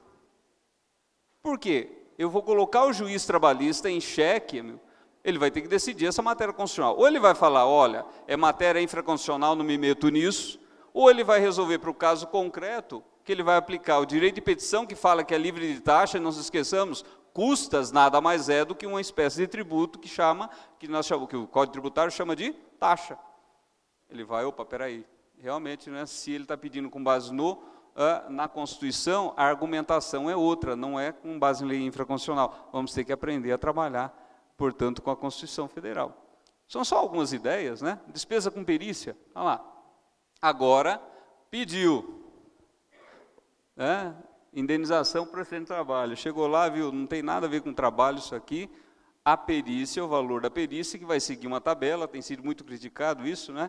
Que segue ali a tabela do Conselho Superior, que é um valor baixo, então vai ser mais difícil achar peritos, mas enfim, vai seguir aquilo lá. A pergunta, viu, mas eu perdi a causa, vai pagar? Segundo a lei, vai pagar sim, mesmo que você, enfim, se você sucumbir no objeto da perícia, vai pagar o valor da perícia, e mais, se você ganhou, por exemplo, horas extras naquela ação, aquele valor pode ser apreendido para pagar os honorários do perito e os honorários advocatícios, nós vamos ver daqui um pouquinho também. Bom, e aí, tem algum argumento constitucional sobre isso? Eu usaria o mesmo argumento constitucional lá do direito de petição, só que o problema é que perito não é taxa, né? E aí a coisa fica. Portanto, aqui me parece que a coisa vai pegar. Aqui eu não vejo por onde escapar, não sei se o professor Domingos, o Sérgio, o César tem alguma saída constitucional, mas me parece que aqui a coisa vai vingar, ou seja, entrou com ação, sucumbiu no objeto da perícia, tem que tomar cuidado, porque vai ter sucumbência pericial aí, né? Nós temos ali, defesa. Como que funciona a defesa? né? Primeira coisa, chegou a notificar, qual é a primeira defesa que nós tínhamos que fazer no processo de trabalho antes? Era a contestação, e a exceção de incompetência eu fazia no próprio corpo da petição. O CPC agora faz isso, né? Olha, pode fazer na própria petição. Ah, mas e se o cidadão, o trabalhador, ajuizou a ação lá, enfim, no Mato Grosso, mesmo tendo trabalhado aqui em Itu, o que você tinha aqui para audiência? Na audiência alegar a exceção, agora não, o que você pode fazer? Você ajuiza a exceção de incompetência aqui em Itu, onde ele trabalhou, onde você julga ser o fórum competente, e ainda com a possibilidade de você fazer a instrução sobre incompetência aqui. Agora, julgou incompetência indeferida, ou seja, me julgo por competente, porque quem vai julgar é o juiz de lá. Hoje tem esse entendimento jurisprudencial com base no direito de petição. O trabalhador que trabalhou aqui em Itu e mudou, por exemplo, lá para Sergipe, né, para Paraíba, enfim, ele ajuiza a ação lá. Por quê? Porque ele não tem recursos para vir para cá. O que diz a CLT? Que é a competência do local da prestação de serviço, como regra, né? Bom, fato é que se tem admitido Recentemente o TST deu um julgado, me parece que mudando esse entendimento, mas não existe ainda nem OJ, nem jurisprudência firme no TST. Antigamente tinha que ir para lá, Milton. Agora, o que você faz? Pode ajuizar a exceção de competência aqui em Itu, discutir essa questão aqui. E aí a pergunta é o seguinte, cabe recurso da decisão? Se for competência para outro estado, ou seja, TRT 15 para o TRT de Minas, TRT 13, da sentença é uma das exceções e decisões interlocutórias que cabe recurso, súmula 214. Agora, se ele ajuizou a ação, por exemplo, em São Paulo dá, ele ajuizou a ação em Laranjal Paulista e era aqui em Itu, a decisão que vier do juiz de Laranjal Paulista se dando por competente ou negando a competência, aí não tem recurso. Por quê? Porque é decisão interlocutória dentro da mesma região territorial do tribunal. Vamos lá? O que mais que ficou aqui? Defesa. Isso aqui eu acho interessante para quem for advogar na área da defesa. Uma vez protocolizada a contestação, não é permitido mais a desistência da ação. Percebam, não é audiência. Aqui eu protocolizei lá a minha contestação, tá? Tornei ela pública, porque se deixar em segredo, né, em sigilo lá, é como se não tivesse, mas apresentei, está nos autos, o autor não pode mais desistir da ação. Eu não sei como que vão resolver esse imbróglio, porque perceba, não pode desistir da ação. Tá bom, mas ele não vai para a audiência e acontece o quê? Vai para o arquivo. Isso aqui é um artigo meio, né? É um artigo que for balangando. Aí, tá bom, não posso desistir. Não, tá bom, mas eu não vou para a ação, eu não vou para a audiência. Vai para o arquivo do mesmo jeito. Mas do jeito que está aqui, se ele for para a audiência, ele não pode desistir de nenhum pedido. Na verdade, a pergunta é, ele já podia antes?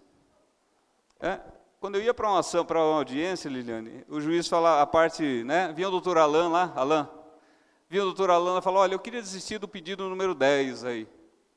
Pode fazer isso? Bom, a contestação já está nos autos, excelência, não pode desistir. O juiz passava por cima, doutor, eu entendo que pode e pronto. Né?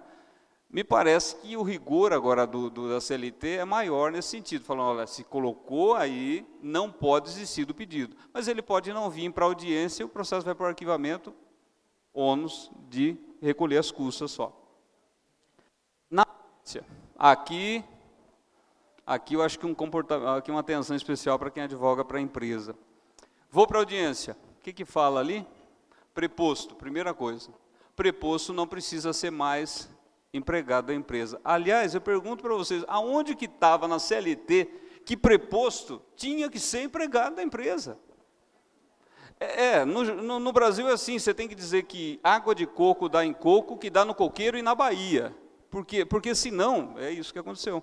A ideia que estava subjacente a essa interpretação do ST, está lá na súmula 373, é o seguinte, eu tenho que primar pela ferição da verdade real, vamos dizer assim. Então, qual é a forma? Trazer o empregador para cá. Tá bom.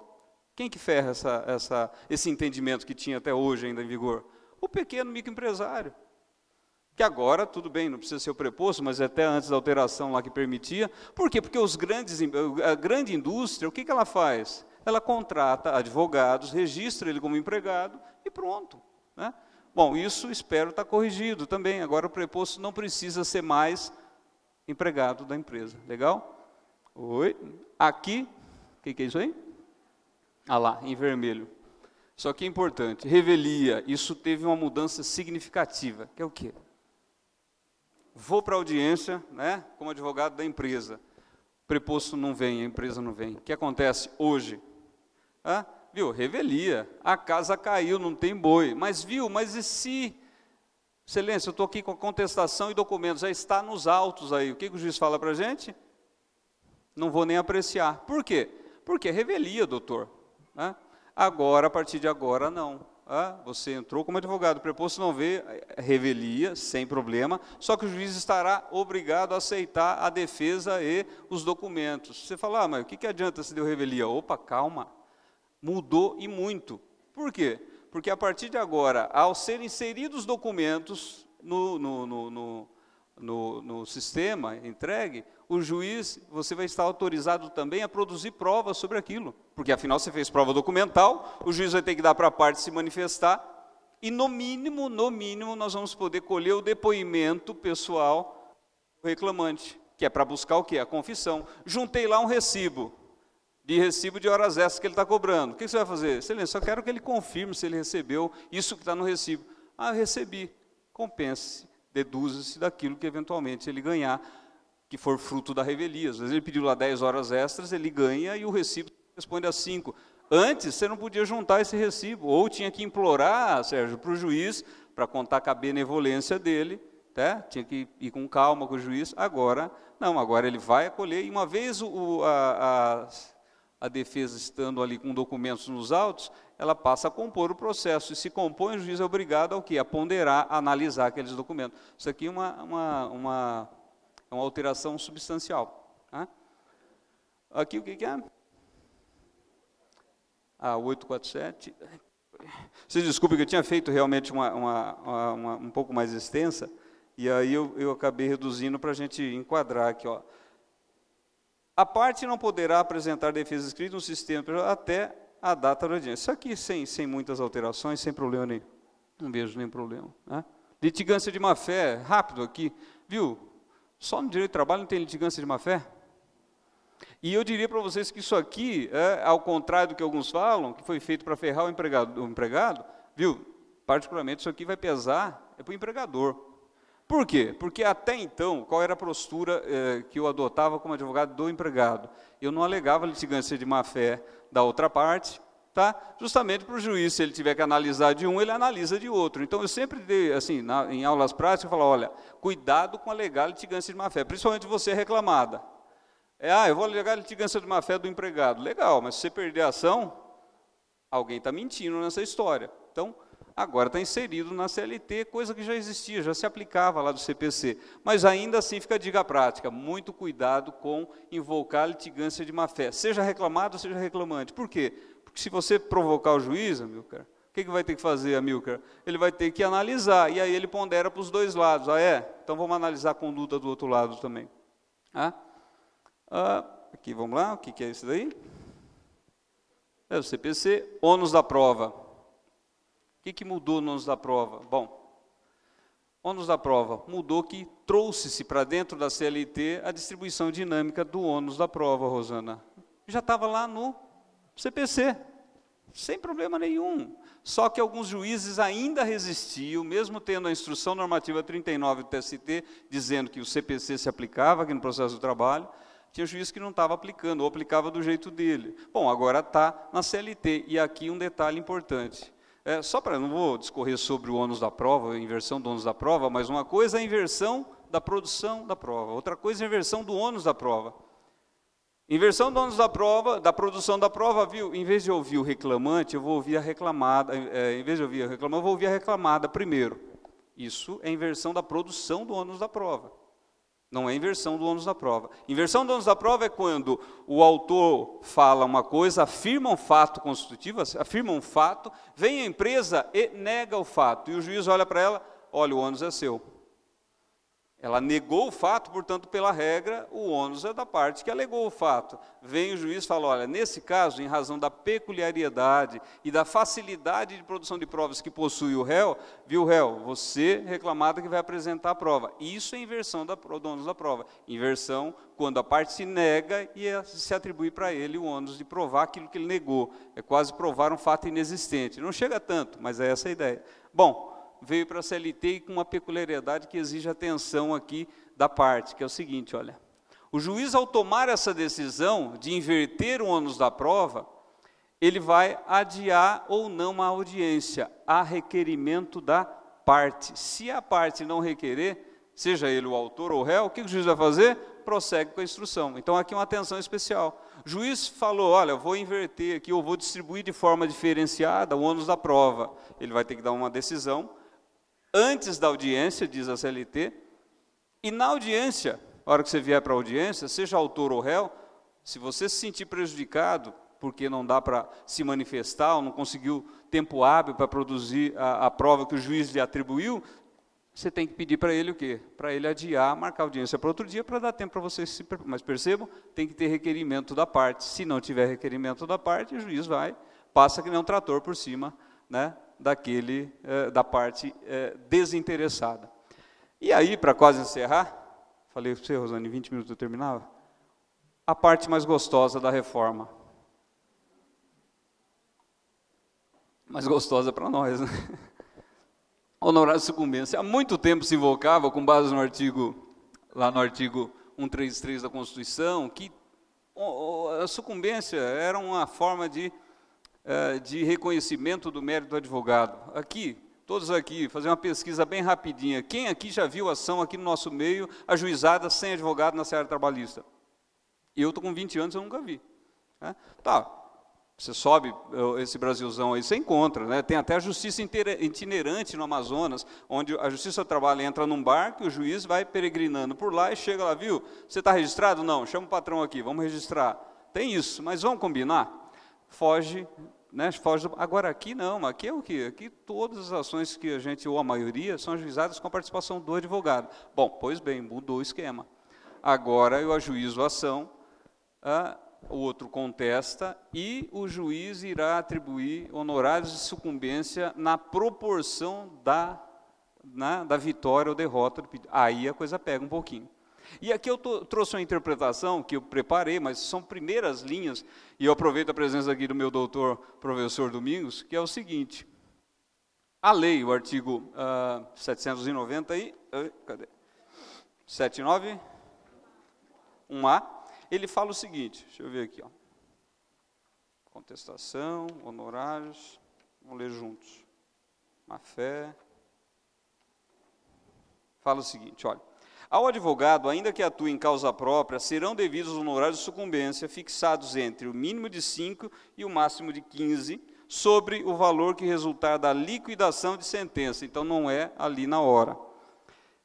Pode ser a hora que for liquidar na fase de execução. Do proveito econômico obtido, imagine, por exemplo, uma ação declaratória, tem que ter, o juiz pode eventualmente analisar qual é o proveito econômico que se obteu. Ou, não sendo possível mensurar o proveito econômico, sobre o valor atualizado da causa. Se nós pegarmos ali o parágrafo 2º, ele fala, ao fixar os honorários, o juiz observará, e aí vai.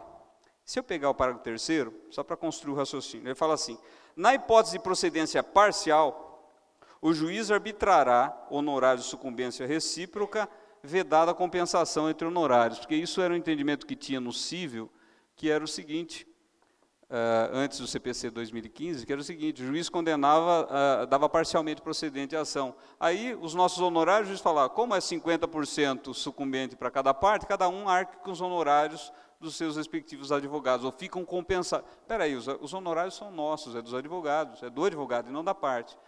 O CPC 2015 corrigiu isso, portanto, se a ação for 50% procedente, o autor será condenado a pagar honorários para o advogado do réu, e o advogado do réu será condenado a pagar honorários para o advogado do autor. Isso veio também para o direito do trabalho, processo do trabalho, igual. O que eu destaco aqui é o seguinte, eu entendo que esse dispositivo ele traz três, vamos dizer assim, três hipóteses aí de três possibilidades de arbitramento de honorários. A primeira é referente ao caput e ao parágrafo 2º, parágrafo 1º, que ele fala o seguinte: o juiz fixará honorários sobre o valor da liquidação, o proveito econômico e o valor da causa. Para essas hipóteses do caput, nós estamos falando de total procedência ou total improcedência da ação.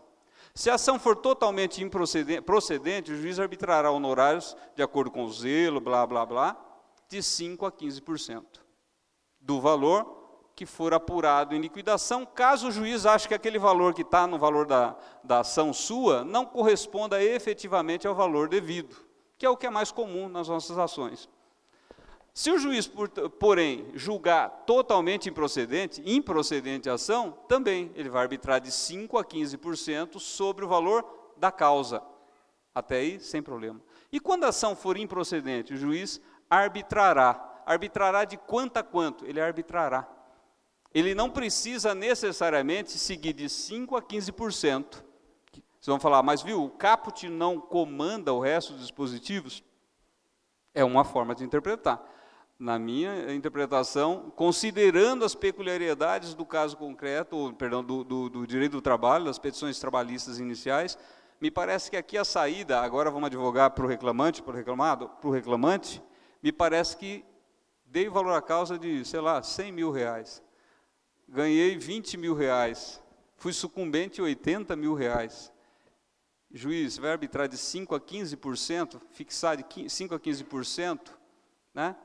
Eu preciso dar um argumento como advogado do reclamante, eu preciso dar um argumento para o juiz não lesar tanto o reclamante. Tudo bem?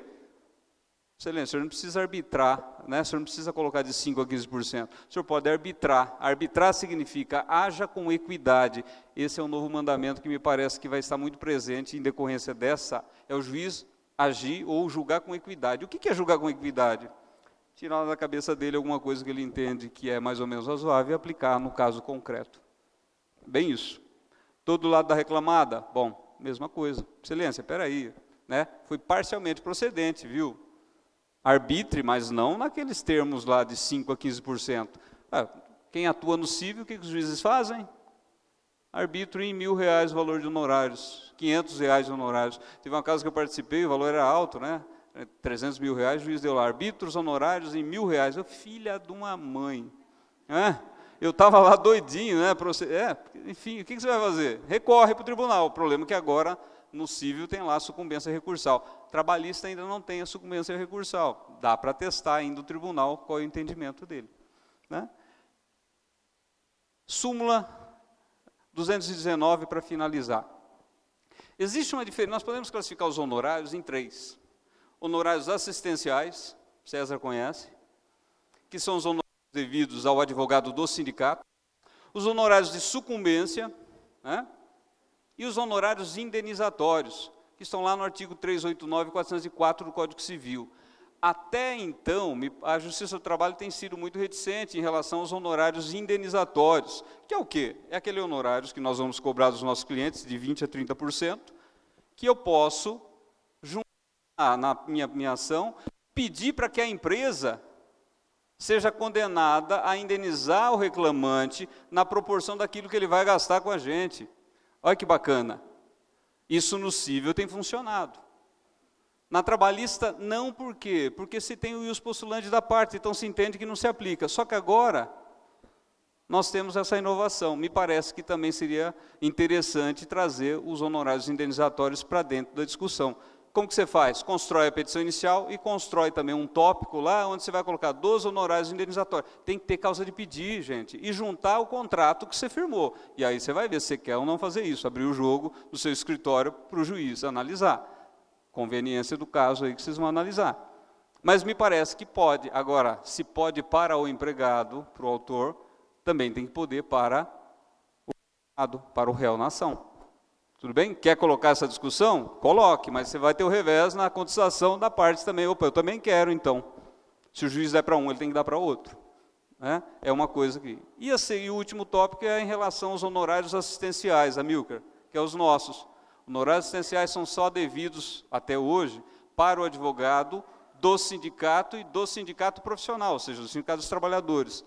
Que é de quanto? De até 15%, e agora a súmula inovou 219, seguindo o CPC, poderia até ser 20%. O problema é que o fundamento disso era a lei 1060 e a lei 5584, e a lei 1060 foi revogada, praticamente quase que inteira. E aí, sobra para a gente ou não os honorários, né? Porque os honorários assistenciais são para pagar os advogados do sindicato que não cobram, inclusive, honorários contratuais do respectivo trabalhador. Pelo menos é para não cobrar. Né? Ajuiza uma ação através de um advogado do sindicato. Renê, posso cobrar honorários do meu assistido, do meu cliente? Não, por quê? Porque o que eu estou fazendo ali, pelo sindicato, é a chamada assistência judiciária, que é aquilo que a OAB faz, que a Defensoria Pública faz. Não pode, então, cobrar. Mas acontece que agora, me parece que, com essa inovação, os honorários assistenciais, propriamente dito, eles né, não sobra mais fundamento legal para isso. Sobra aí os honorários de sucumbência que estão aqui na nova reforma trabalhista. Gente, olha, é só essas colocações que eu tinha que fazer. Muito obrigado pela paciência.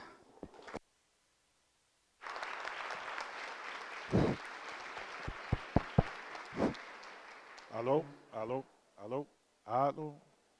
Bem, senhores, estamos chegando ao final do nosso evento. Vamos abrir para as perguntas. Antes, vou pedir aqui para o nosso conselheiro, doutor René, que faça a entrega do diploma.